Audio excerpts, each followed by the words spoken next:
அவருடைய நூல் பட்டியலை பற்றி, அவருடைய எழுத்துக்களை பற்றி பேசிய தோழர் அக்கா ஈஸ்வரன் அவர்களுக்கும், சிறப்பாக எளிமையாக ஏங்கல்ஸை பற்றி, அவருடைய வரலாற்றை பற்றி பேசிக்கொண்டிருந்த தோழர் துரை சண்முகம் அவர்களுக்கும், கூட்டத்தின் துவக்கத்தில் பேசிய தோழர் ரணதீபன் அவர்களுக்கும், நன்றி உரையாற்ற இருக்கின்ற தோழர் சிவசக்தி அவர்களுக்கும், இந்த இணைய வழி கூட்டத்தில் இணைந்திருக்கின்ற அத்தனை தோழர்களுக்கும் புரட்சிகர வணக்கத்தினை தெரிவித்துக் கொள்கிறேன். தோழர்களே, என்னை பொறுத்த வரைக்கும் ஒரு மார்க்சியத்தை படித்து பெரிய அளவில் உள்வாங்கிக் கொண்டு நான் இயக்கத்துக்கு வரவில்லை. மார்க்சியத்தை பற்றி படித்ததை விட கேள்வி தான் எனக்கு அதிகம். இருந்தாலும் இந்த கூட்டத்தில் பேசுவதற்கு காரணம், ஏங்கல்ஸ் அவர்கள் மார்க்சியத்துக்கு ஆற்றிய பங்களிப்பு, அவருடைய தியாகம் போற்றத்தக்கது. ஒரு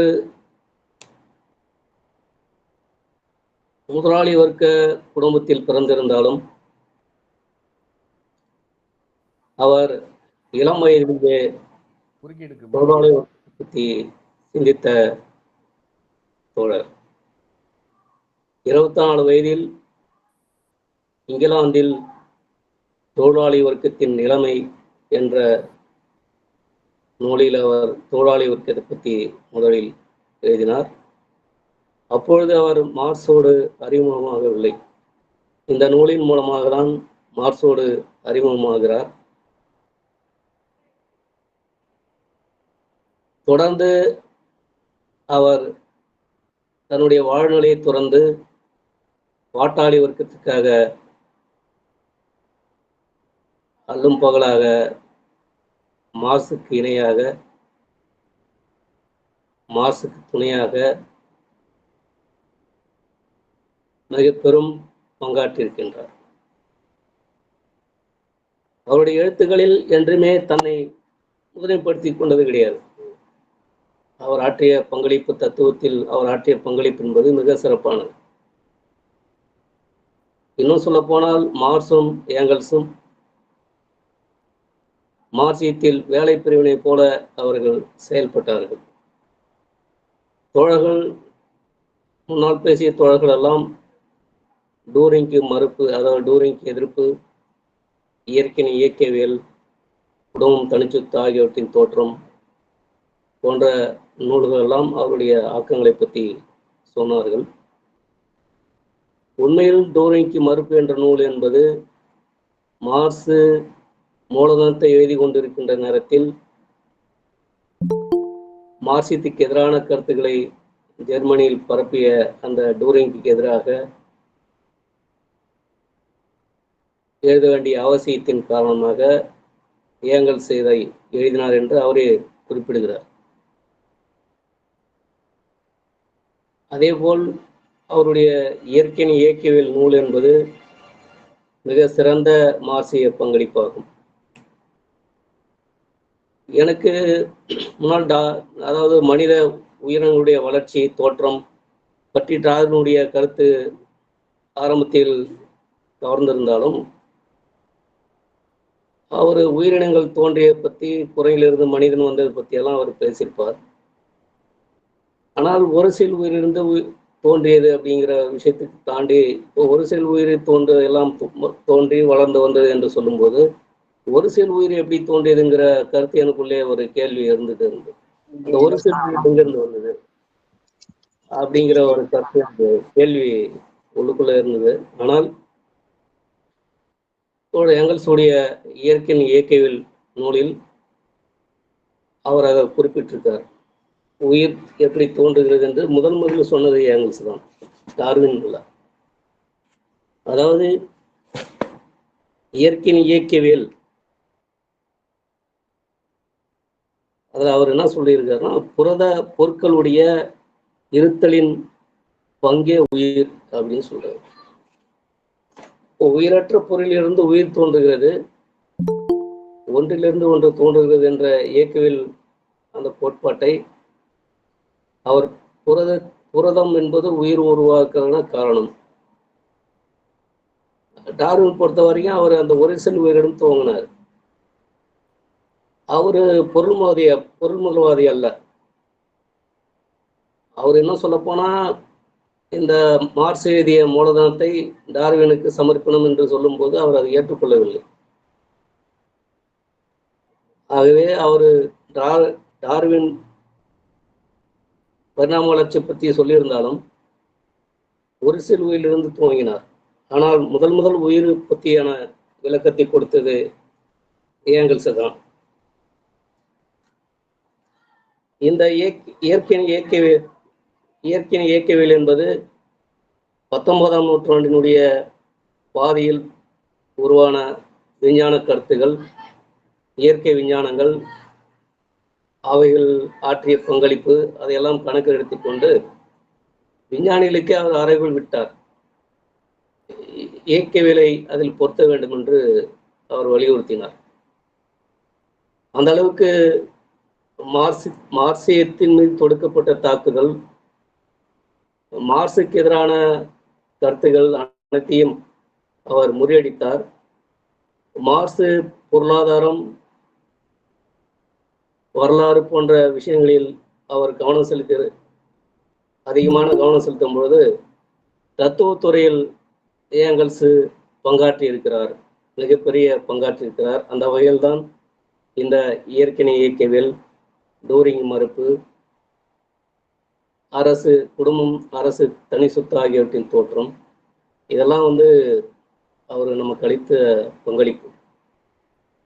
இன்று நம்ம சாதாரண குடும்ப வாழ்க்கையிலே சில விஷயங்களை நம்ம துறப்பதற்கு நம்ம சிரமப்படுவோம். ஒரு வேலை, அதை விட்டுட்டு வரணும்னா கூட நம்ம கொஞ்சம் கஷ்டப்படுவோம். ஆனால் ஏங்கல்ஸ் பார்த்தீங்கன்னா, அவர் அவ்வளோ பெரிய செல்வந்த குடும்பத்தில் பிறந்திருந்தாலும் அதை விட்டு பாட்டாளி வர்க்கத்துக்காக உழைத்து தம் வாழ்நாள் முழுவதும் பாடுபட்டு, இன்னும் சொல்ல போனால் பாட்டாளி வர்க்கம் அரசியல் அதிகாரத்தை பெறுவதற்காக அவர்கள் பாடுபட்ட தோழர்கள் என்ற வகையில் நாம் அவர்களுடைய கருத்துக்களை உள்வாங்கிக் கொள்ள வேண்டும். குடும்பம், தனி சொத்து, அரசு ஆகியவற்றின் தோற்றம் நூலில் குடும்பத்தை பற்றி சொல்லியிருக்காங்க. அதே போல குடும்பம் எப்படி மாறி வந்தது, அந்த குடும்பம் உருவாவதற்கும் தனி குடும்பம் வருவதற்கும் எப்படி பொருளில் அடிப்படை காரணமாக இருந்திருக்கிறது. அதேபோல் அரசு என்பது ஒரு தனி வகை இயந்திரமாக எப்படி கட்டியமைக்கப்பட்டது, அது ஒவ்வொரு சமூக அமைப்புக்கு ஏற்ப அரசு உருவாக்கப்பட்டு இருக்கிறது என்பதும் அந்த நூலில் அவர் தெளிவாக விளக்கியிருக்கிறார். இந்த நூலினுடைய மேற்கோள் தான் அரசும் புரட்சியும் என்ற நூலில் லெனின் குறிப்பிட்டிருப்பார். ஆகவே இந்த டூரிங்க்கு மறுப்பு என்ற நூலில் தத்துவ முறை என்ற ஒரு தலைப்பில் ஏங்கல்ஸ் மிக தெளிவாக எப்படி சமூகம் ஒரு வரலாற்று வகையில் மாறி வந்திருக்கு என்பது விளக்கியிருப்பார். வரலாறு பற்றிய பொருள்முகவாத கருத்தோட்டமானது மனித வாழ்வுக்கு ஆதாரமான சாதனங்களின் உற்பத்தியும் அதற்கு அடுத்தபடியாக இந்த உற்பத்தி பொருட்களின் பரிவர்த்தனையும் தான் சமுதாய கட்டமைப்பு அனைத்துக்குமான அடித்தளமாகும் என்ற வரையறுப்பிலிருந்து வரலாறு தொடங்குகிறது அப்படின்னு சொல்லியிருப்பார். அப்போ வரலாற்றை உற்பத்தியிலிருந்தும் உற்பத்தி சாதனங்களிலிருந்தும் நாம் புரிந்து கொள்ள வேண்டும். அதற்கு மாறாக கற்பனையாகவோ அல்ல மூளையிலிருந்தோ துதிக்கின்ற கருத்திலிருந்து நாம் வரலாற்றை புரிந்து கொள்ள முடியாது. இந்த வரலாற்று வகையில்தான் சமூகம் எப்படி மாறுகிறது, உற்பத்தி கருவிகளுடைய வளர்ச்சி சமுதாயத்தில் எப்படி தோற்றுவிக்கப்படுகிறது, அதை பற்றி அவர் தெளிவாக விளக்குகிறார். மத்திய காலத்தில் உற்பத்தி கருவிகள் உடைமைகள் என்பது குறுகிய நிலையில் இருக்கும் பொழுது அதை பயன்படுத்தி உற்பத்தியில் ஈடுபடும் பொழுது அந்த உற்பத்தி கருவியினுடைய உடைமையாலும் அதனுடைய பொருள் உற்பத்தியை அவருக்கு தேவையானதை ஈடுபடுத்தும் போது அவருடைய சுவீகரிப்பாக இருக்கிறது. ஆனால் அதன் பிறகு அது உற்பத்தி பெருகும் பொழுது அதில் முதலாளித்துவ வளர்ச்சி வந்த பிறகு, நீராவி என்ஜின் கண்டுபிடிக்கப்பட்ட பிறகு, முதலாளித்துவ நவீன உற்பத்தி மாறிய பிறகு எப்படி அது அந்த உற்பத்தியில் ஈடுபடுவோரும் உற்பத்தியும் எப்படி சமூகத்தன்மையாக மாறுகிறது. ஒரு தொழிலாளி வர்க்கம் ஒரு பொருளை உற்பத்தி செய்வதற்கு எப்படி பல கைகள் மாறி அது ஒரு தொழிலாளி உற்பத்தி செய்து என்று இல்லாமல் பல தொழிலாளர்கள் இணைந்து உற்பத்தி செஞ்ச ஒரு பொருளாகவும், அதனை உடைமை எப்படி ஏற்கனவே உற்பத்தி சாதனம் தனி உடைமையாகவும் சுவீகரிப்பு தனி உடையாகவும் இருந்தது போக இப்பொழுதும் உற்பத்தி சமூகமயமாகி இருக்கிறது. உற்பத்தி செய்வோரும் சமூகமயமாக செய்கிறார்கள். ஆனால் சுவீகரிப்பு என்பது தனியால் ஆளுகிட்ட இருக்கிறது. அதுதான் முதலாளி. இப்போ அந்த முதலாளி அந்த உற்பத்தி வளர்ச்சி மேலும் மேலும் வளர வளர அது முதலாளியுடைய சிந்தனைக்கு அப்பாற்பட்டே வளர்கிறது. அப்பொழுது அந்த வளர்ச்சியின் போக்கிலே சமுதாயத்தில் எப்படி உழைப்பு சுரண்டப்படுகிறது, இந்த மாற்றங்களை என்பது எப்படி அது மேலும் மேலும் உற்பத்தி கருவிகளில் நவீனங்கள் புகுத்தப்படுகிறது, அது தொழிலாளர்கள் கைவினைஞர்களை எப்படி உற்பத்தியிலிருந்து வெளியேற்றுகிறார்கள். இந்த உற்பத்தி இறுதியிலே வளர்ச்சி போக்கில் அது மந்த நிலைக்கு இட்டு செல்கிறது. முதலாளித்தில் பொருளாதார நெருக்கடி ஏற்படுகிறது என்பது 1825ஆம் ஆண்டு ஏற்பட்ட முதல் பொருளாதார நெருக்கடி பற்றி அவர் பேசுகிறார். இப்படி உற்பத்தி சமூகமயமாவதும் உற்பத்தி செய்வோர் சமூகம் சேர்ந்து உற்பத்தி செய்யும் பொழுது அதனுடைய உடைமை என்பது தனியார் உடைமையாக இருப்பதுதான் சமூக வளர்ச்சிக்கு தடையாக மாறிவிடுகிறது. ஆகவே இந்த உற்பத்தி சாதனங்களை பொது உடைமையாக்காமல், சமூகம் கைப்பற்றாமல் அந்த உற்பத்தி மக்களுக்கு பயன்படுத்த முடியாது, தொழிலாளர் பயன்படுத்த முடியாது என்ற ஒரு விஷயத்தை விஞ்ஞானபூர்வமாக ஏங்கல்ஸ் அதிலே நிறுவுகிறார். இந்த இந்த மாற்றங்கள் தான் பொது உடைமைக்கிட்டு செல்கிறது. அப்போ பொது உடைமை என்பது சோசியலிசம் என்பது ஒரு கற்பனாவாதமாக ஏற்கனவே பேசப்பட்டதை ஏங்கல்ஸ் குறிப்பிட்டு அதை விஞ்ஞானபூர்வமான ஒரு கருத்தாக்கத்திற்குள் கொண்டு வருகிறார். இந்த அடிப்படையில் தான் கம்யூனிஸ்டை புரிந்து கொண்டு நாம் இந்த சமுதாயத்தை மாற்றுகின்ற பணியை கம்யூனிஸ்டுகள் போராடுகிறோம். ஏதோ நம்முடைய சொந்த அகவிருப்பத்தில் இருந்தோ அல்லது யாருடைய தூண்டுதல் பேரிலே அல்ல. சமூக மாற்றம் ஏற்படவில்லை என்று சொன்னால், சமுதாயத்தில் ஒரு தேங்கிய நிலை ஏற்பட்டால் அனைத்து தரப்பு மக்களும் இதனால் பாதிப்படைவார்கள். இப்போ முதலாளிகள் மேலும் மேலும் தங்களுடைய உற்பத்தியின் மூலமாக மூலதனத்தை ஈட்டுவதும், அந்த மூலதனம் மறு உற்பத்திக்கு வராமல் போது அது நெருக்கடியை உருவாக்குவது என்பதுதான் புரிந்து கொள்ள வேண்டியிருக்கிறது. அவர் அந்த சாதனங்கள் கருவிகள் பெருக பெருக ஆக்கப்பட தொழிலாளர்கள் வெளியேற்றப்படுகிறார்கள் என்பதை சொல்லியிருப்பார். அதை நம்ம இன்னைக்கு காலகட்டத்தில் எடுத்து பார்த்தீங்கன்னு சொன்னால், இன்னைக்கு நவீன இயந்திரங்களும் தொழில்நுட்பங்களும் விஞ்ஞானங்களும் எப்படி வேலைவாய்ப்பு இன்மையை உருவாக்குகிறது. இந்த மோடி ஆட்சியிலே வேலைவாய்ப்பு உருவாக்குவோம், தொழில்நுட்பத்தை படைப்போம், அதற்கு அமெரிக்கா காலை நக்குவோம் என்று இனி பேசிக்கொண்டிருக்கிறது.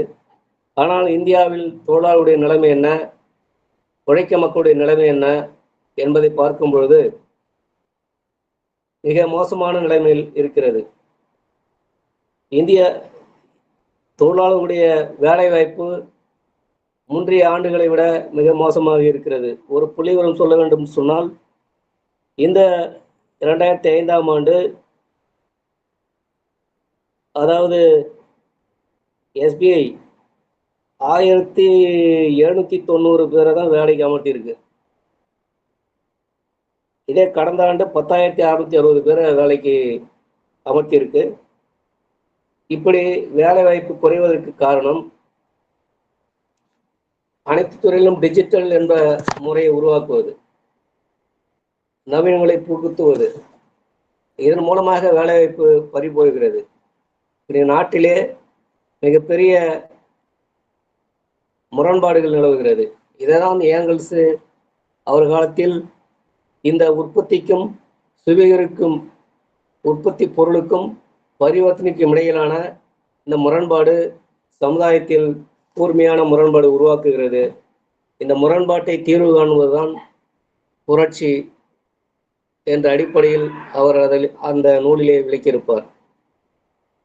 ஆகவே ஏங்கல்ஸுடைய இந்த படைப்புகள் மார்க்சியத்துக்கு ஆற்றிய பங்களிப்பு, இவைகளிலிருந்து நாம் அவரிடமிருந்து கற்றுக்கொள்ள வேண்டியது, நாம் சாதாரண உடைமையோ அல்லது சிறு உடைமையோ வைத்திருந்தால் கூட இழக்க நாம் துணிய மனம் இல்லை. ஆனால் அவர் அதையெல்லாம் இழந்து பாட்டாளி வர்க்கத்துக்காக அல்லும் பகலாக உழைத்து மார்க்சியத்துக்கு ஆற்றிய மிகப்பெரிய பங்களிப்பை அவர் செய்திருக்கிறார். அந்த வகையிலே ஏங்கல்ஸை நாம் நினைவு கூறுவது என்பது நம்முடைய கடமையாக இருக்கிறது. தோழர் வந்துட்டாரா?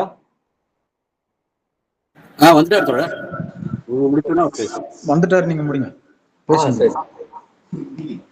இந்த கூட்டத்தில் பங்கு பெற்ற அனைத்து தோழர்களுக்கும் தோழர் ஏங்கல்ஸுடைய அந்த பங்களிப்பையும் தத்துவ வழிகாட்டலையும் ஏற்று நாம் தியாகம் செய்து இந்த நாட்டை ஏகாதிபத்திய பிடியிலிருந்து விடுவிக்க